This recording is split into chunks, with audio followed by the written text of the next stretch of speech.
Bismillahirrahmanirrahim. Assalamu alaykum, dear listeners. How are you and how is Ramadan going for you? I can't quite believe that it is day 10 already. You know, every year you spend those few weeks anticipating the arrival of Ramadan, and then it comes and goes very fast. And this year the fasts are quite short as well. The days are still quite short in the UK, so I'm really enjoying it. You know, you hardly feel that you're fasting. I'm enjoying some early morning light today on the pond and also benefiting from just having a lot more bird song and a lot more noise around, lots of people around walking as well. And it's great to just pick up that vibrancy in the morning, the color and the movement. And this brings me very nicely to today's reflection, which is about the gifts that Allah has bestowed us with and how He recognizes us as multifaceted human beings. I'm going to link that to the concepts of Zinat Allah and Allah's attributes as Al-Laṭīf, the most subtle and sublime, and Al-Musawwir, the best of fashioners who creates the most beautiful and diverse forms.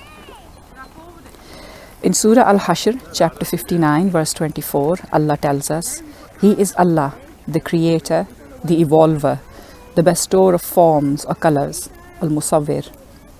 To Him belong the most beautiful names. Whatever is in the heavens and on earth does declare His praises and glory. And He is the exalted in might, the wise.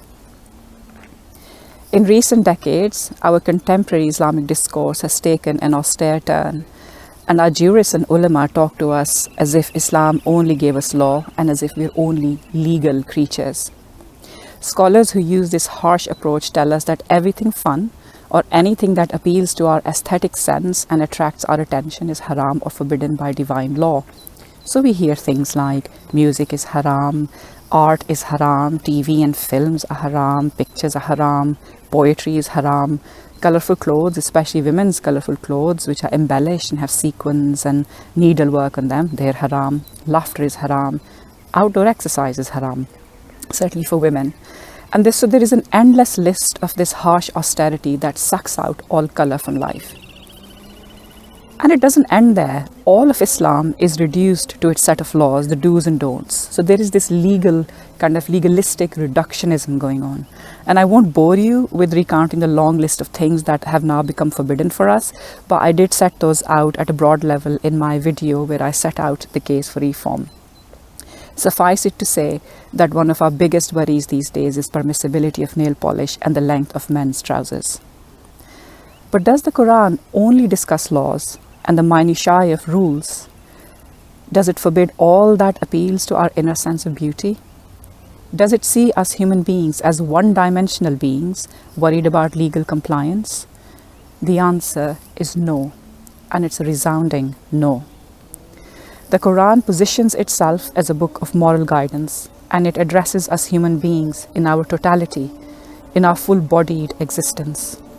It implicitly and explicitly acknowledges that human beings are multifaceted, that we are complex, we are political and we need laws, we are social, we need regulations, we are aesthetic and love beautiful things, and we are reflective and need spiritual guidance.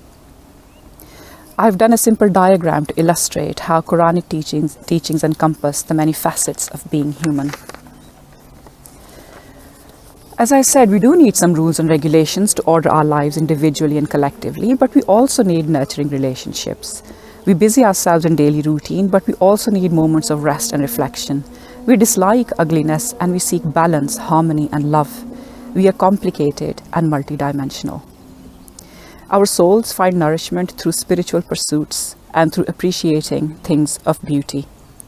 Crucially, Allah, the Al-Laṭīf and Al-Musawwir, tells us in Surah Al-Hijr, chapter 15, verse 29, that He fashions us in due proportion and breathes unto us His Spirit.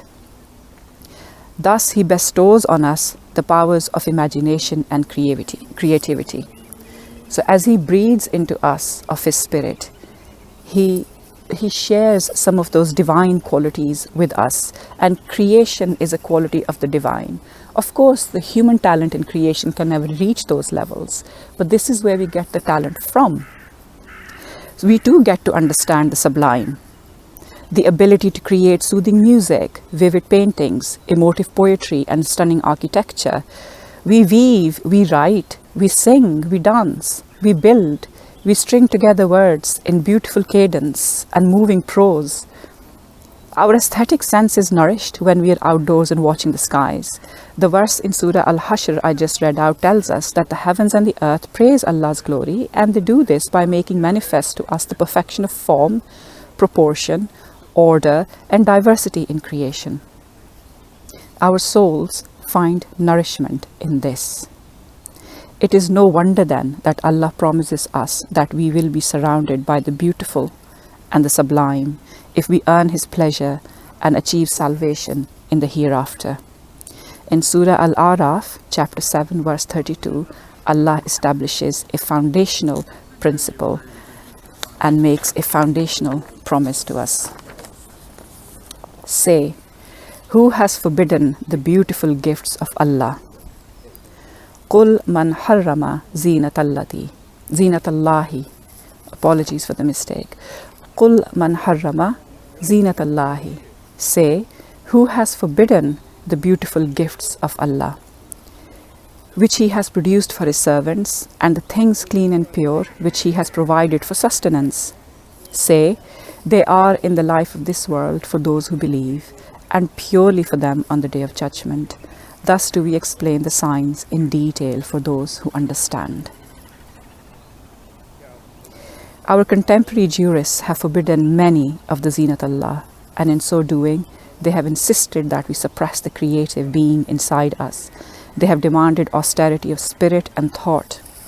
It is no wonder that so many of us have lost the softness in our hearts, the quality of Laṭīf, of sublimity and softness, and how much incredible talent we lose in Muslim communities when we don't allow our children to express, to create, to take up careers in the arts. Living in this forbidding culture, we feel guilty for tapping into the gift of imagination. We feel guilty for experiencing joy when we listen to great music or see beautiful art. We deny what is inherent in our souls, in our fitrah, our capacity for aesthetic experience that Allah has bestowed us with. The key point of reflection today is that we are multifaceted beings, and the Qur'an acknowledges this by guiding us across all aspects of our complex existence. Allah has balanced and calibrated His laws of halal and haram to ensure that we become our best selves and we live and flourish as our authentic selves. Allah knows that we love things of beauty, and He takes care to tell the austere jurists not to forbid the beautiful gifts of Allah. The only condition He places on us is that our pursuit of aesthetic nourishment should remain within the moral bounds He has set for us. So pick up that painting brush, dust off those music sheets, and write down that first novel. The very next verse of Surah Al-A'raf discusses these bounds, which I will inshallah pick up in the next episode. Assalamu alaykum.